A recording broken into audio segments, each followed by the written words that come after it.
Hello mga kabibig! Welcome back sa ating bagong YouTube channel. Ito ang pinakamaingay ng YouTuber sa balat ng YouTube. Ako si Kabibig, maglebak-lebak na channel with evidence. So ito mga kabibig, huling-huli sa akto galing sa bibig ni Benny Abante. Nako, interview niya kay Karen Davila. Kaya nga sabi dito, may kasabihan tayo, ang sinungaling ay kapatid ng magnanakaw. Bahala na kayong humusga ha.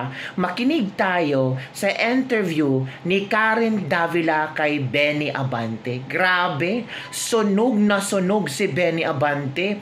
Ibang magtanong si Karen Davila. Diretsahan. Parang ramdam ni Karen Davila ba, magsabi ka na ng totoo, Benny Abante? Nakakahiya naman na compromise yung Quadcom hearing dahil sa ginawa yun ni Congressman Dan Fernandez. Huwag na kayo mag-alibay. Aminin nyo na talaga na gusto nyo na yung may script ba? Ay, nako, makinig tayo kabibiga. Eto na, makinig tayo naman. Did you and Representative Dan Fernandez instruct Police Colonel Hector Grijaldo to confirm the reward system in Davao, in effect asking him to lie? I already made a statement that there is no truth to the accusations of Colonel Grijaldo, that I forced anyone or we forced anyone to sign any affidavit in exchange to favors or the possibility of promotion. Yun pala. Naglabas na pala siya ng statement na wala. Hindi ko siya finorce. Wala talaga. Hindi ako nagsabi or kinausap si Colonel Grijaldo ba ito? Na magsalita ng peke. And that is what I said in the media, Karen. All right, but Media this is kasi the yan. point, Representative Abante. Wait, I won't let that go just yet. What is your business? Iba si Karen. And Dan Fernandez's business speaking to a resource person? Correct. Why would you do that? Correct. He was actually a classmate of Colonel Garma. And Colonel Garma asked us if we can talk to Colonel Grijaldo because he has something to say. Hala, pwede ba yun? You know, Hala, pwede ba yun? Mga resource person kakausapin ng mga, kongresista? Di ba nag-oath yung mga resource person na yan? So of course, bawal na yang kausapin ninyo kasi di ba tatanungin nyo yan sa hearing? Tapos itong nautusan kayo ni Garma? So, nauto kayo ni Garma? Naniwala kayo ni Garma? Hala ka! Naka! Gaguhin nyo pa ang tao, Abante. Inutusan daw sila ni Garma na kausapin si Colonel Grijaldo na meron daw ng lalaman tungkol sa reward system sa Davao.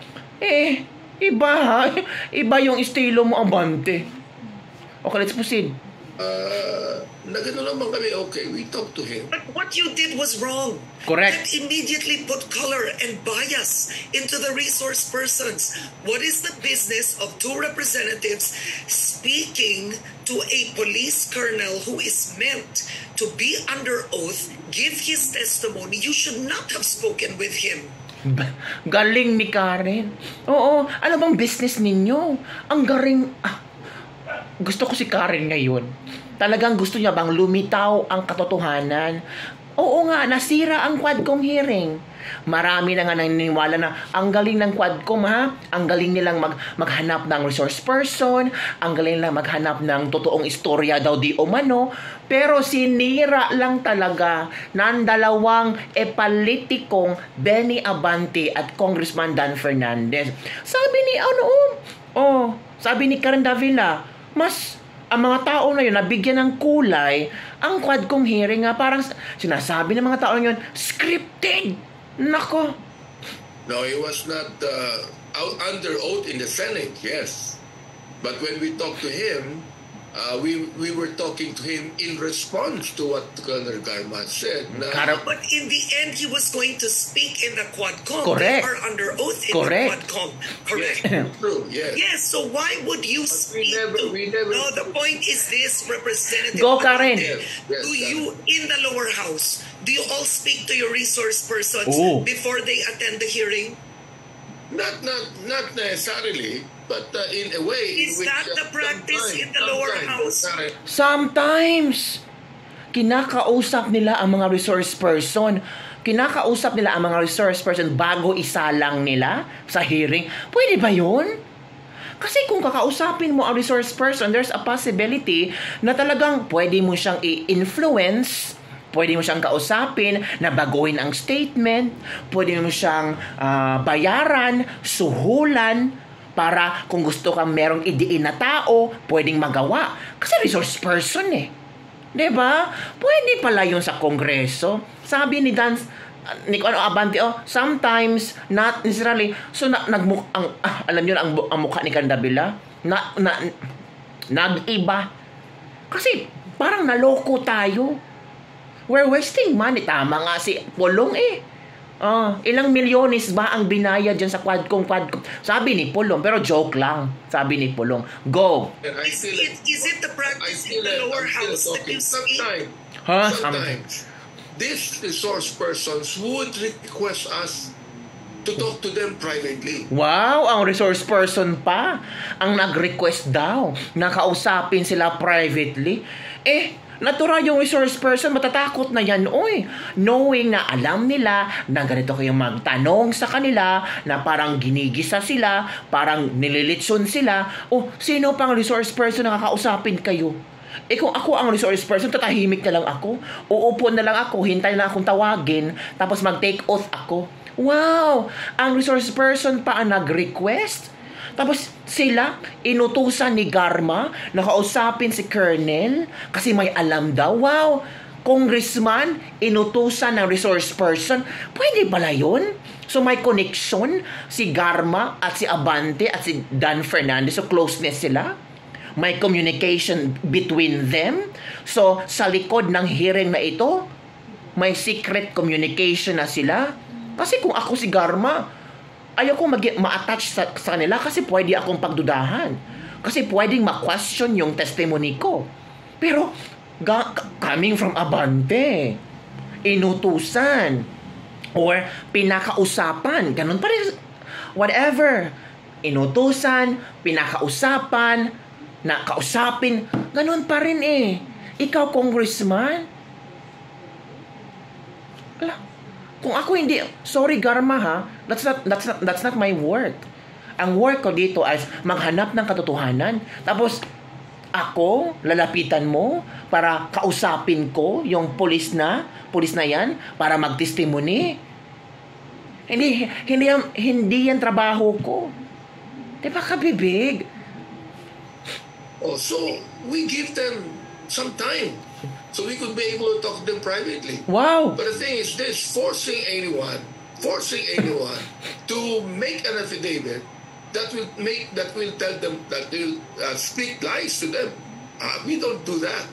You see? Okay, but he did not say you forced him to make an affidavit. This was his testimony in the Senate. Number one, he said first that Congressman Dan Fernandez put the paper he was holding in the table at sinabi, yung paragraph na yun, yun ang affidavit ni Colonel Garma. Correct. Sinabi niya, ikumpirma mo na alam mo ang reward system. In other words, it appears that you were not objective, both of you. Correct. You were in effect influencing our resource person to corroborate Garma's testimony. Correct. No, we're not. Halata naman eh. Kino-convince ng nyo ang tao na, ito ha, you have to confirm this.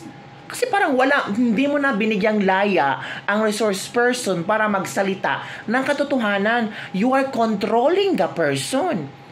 Diba? Tama si Karen Davila, mga kabibig. Decision niya. We're not influencing him. We're just asking him because it was... Asking him. So, tinanong niya, ito ha, ito yung sasabihin mo. Pwede mo bang sabihin to? Posible because you're asking him. So, baka nagtanong kayo nga, pwede mo bang sabihin to? Sige, hindi influence. Colonel, pwede mo bang sabihin to? Asking kasi. Di ba? Colonel Garma, who actually told us, can you please talk to Colonel Grab because he's my class. Regardless, this is not the point. Correct. But the point is, did you speak to a resource person, two representatives, a resource person in private without his lawyer? Did you do that? No, there were two lawyers there.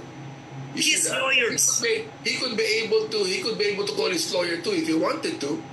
No, that's not the point. When you spoke with him, was he alone? The point is this, Karen. No force was given. The point is this. We did not tell him. We did not actually force him to make an affidavit. We did not force him to say that he agrees with Garma. All right? We didn't do that. We were...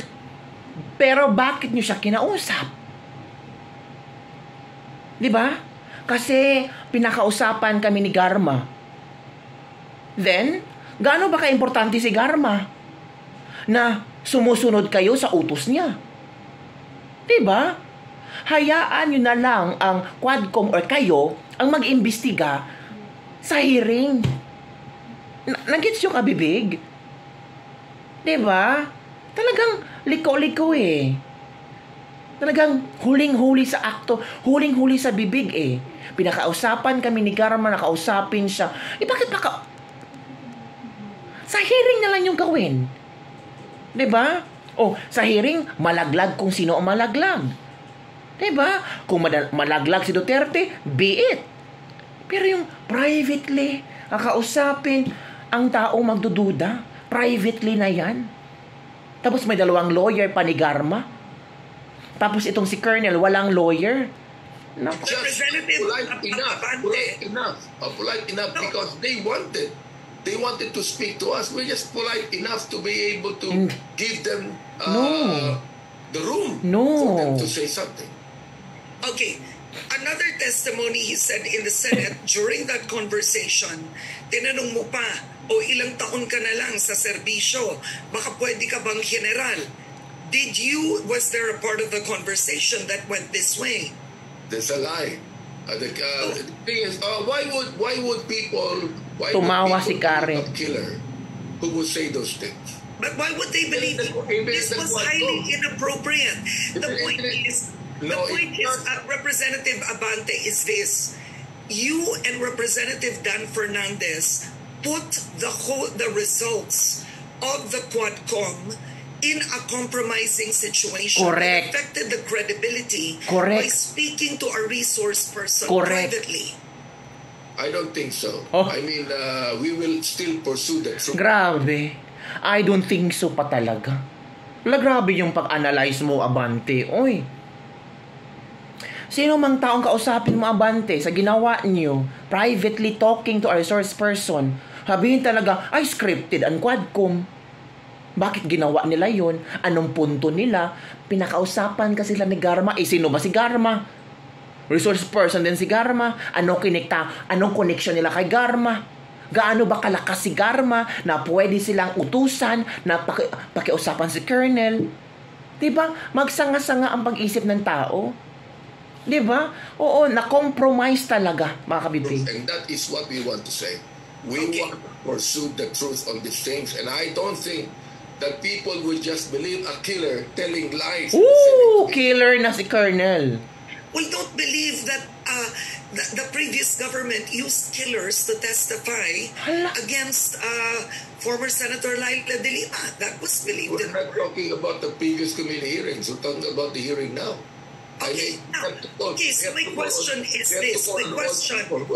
Representative, if you're saying why believe the statements of a killer instead of yourself, why even use him as a resource person? If that's your argument, you said he's a killer, he shouldn't be believed. So why believe him in the Quad Committee hearing? Correct. We'd like to find out the truth. Correct. Kung Galing ni Karen. Oo. Kung naniwala kang killer ang yung tao, yung bakit nyo siya dinaan sa Quadcom? Tama. Kung hindi ka naniwala kasi killer siya, bakit nyo inimbita sa Quadcom? Wow, iba to si Garma. Killer daw si Colonel. Oh, butata. Why is it that Colonel Garma changed her statement?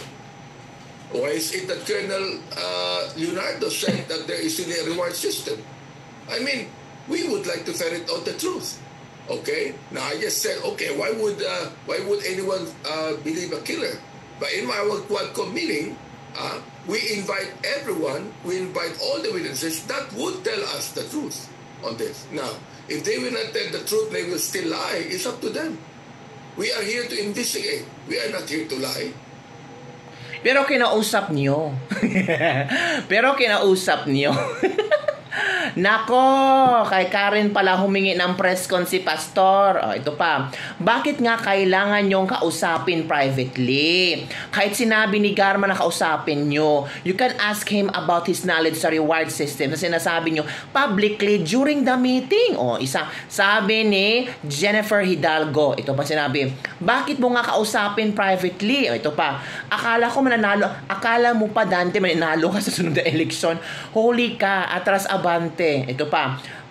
Si Karen, kahit papaano, natuwa yan noong nanalo si PRRD kasi sabi niya na masyado na daw delikado ang panahon, very rampant na ang krimen. May anak daw siya, kaya gusto na daw niya safe ang mga anak niya anywhere outside their home. Kaya hoping siya na masolusyonan ang mga nangyayaring krimen sa bansa nung magpapalit ng administrasyon. Ito pa. Tama, sa korte, bawal din ang ganyan kakausapin ang mga resource person bago mag-hearing. Bias kasi. Abante, mas maniniwala kami sa sinasabi mong killer kaysa pastor na naging congressman. So sinabi ni Abante na killer ito si Colonel. Ito pa. Nako, ito din si Dan Fernandez at Abante nang haras kay Garma para siraan si Pangulong Duterte. We don't have any evidence on that. Kasi si Garma naman ay nagbago ng kanyang testimonya. Taiko, tamaki ha. Wala tayong ebidensya tungkol dyan na harassment. Wala naman. Diba? Pero kahapon, sinabi ni Colonel na feeling niya na-harass siya, na-abuse siya, parang yung inapakan yung pride niya. Ito pa, sinungaling na. Ano pa, good job, Karing. Huling-huli sa bunganga ng mga tambaloslos na magnanakaw. Kapatid kambal ng sinungaling. Abante, humanda ka na dahil kayo naman ang susunod na imbestigahan sa ninakaw niyo. Ay, nako, ano ba? Hindi naman totoong may ninakaw. Meron ba? Yan ang iimbestigahan daw.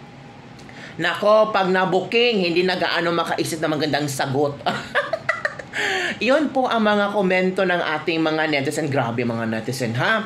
Talagang hook na hook sila sa Quadcom hearing at sa pinasabog na revelasyon ni Colonel Rijaldo. As in, na-shock ang mga tao kahapon. Kasi yung iba naniwala na ang galing ng mga Quadcom committee. Pero nung sinabi ni Colonel Grijaldo na kinausap siya privately, at ngayon sinabi ni Benny Abante na kinausap nila privately itong si Colonel Grijaldo, na sabi ni Benny Abante na killer kasi pinakausapan sila ni Garma. Ano ba naman yan? Baluktot na baluktot. Kaya ang mga tao nagdududa na kabibig kung maniniwala ba sila sa Quadcom hearing o talagang itong Quadcom hearing na ito ay para lang siraan ang mga Duterte, para palabasin na masama ang AGK, ang reward system, at pwedeng kasuhan si Duterte. Yan lang po mga habibig ang ating latest lebak-lebak for the day. Ano ang iyong komento tungkol sa interview ni Karen Davila kay Benny Abante? Bye everyone. See you next time.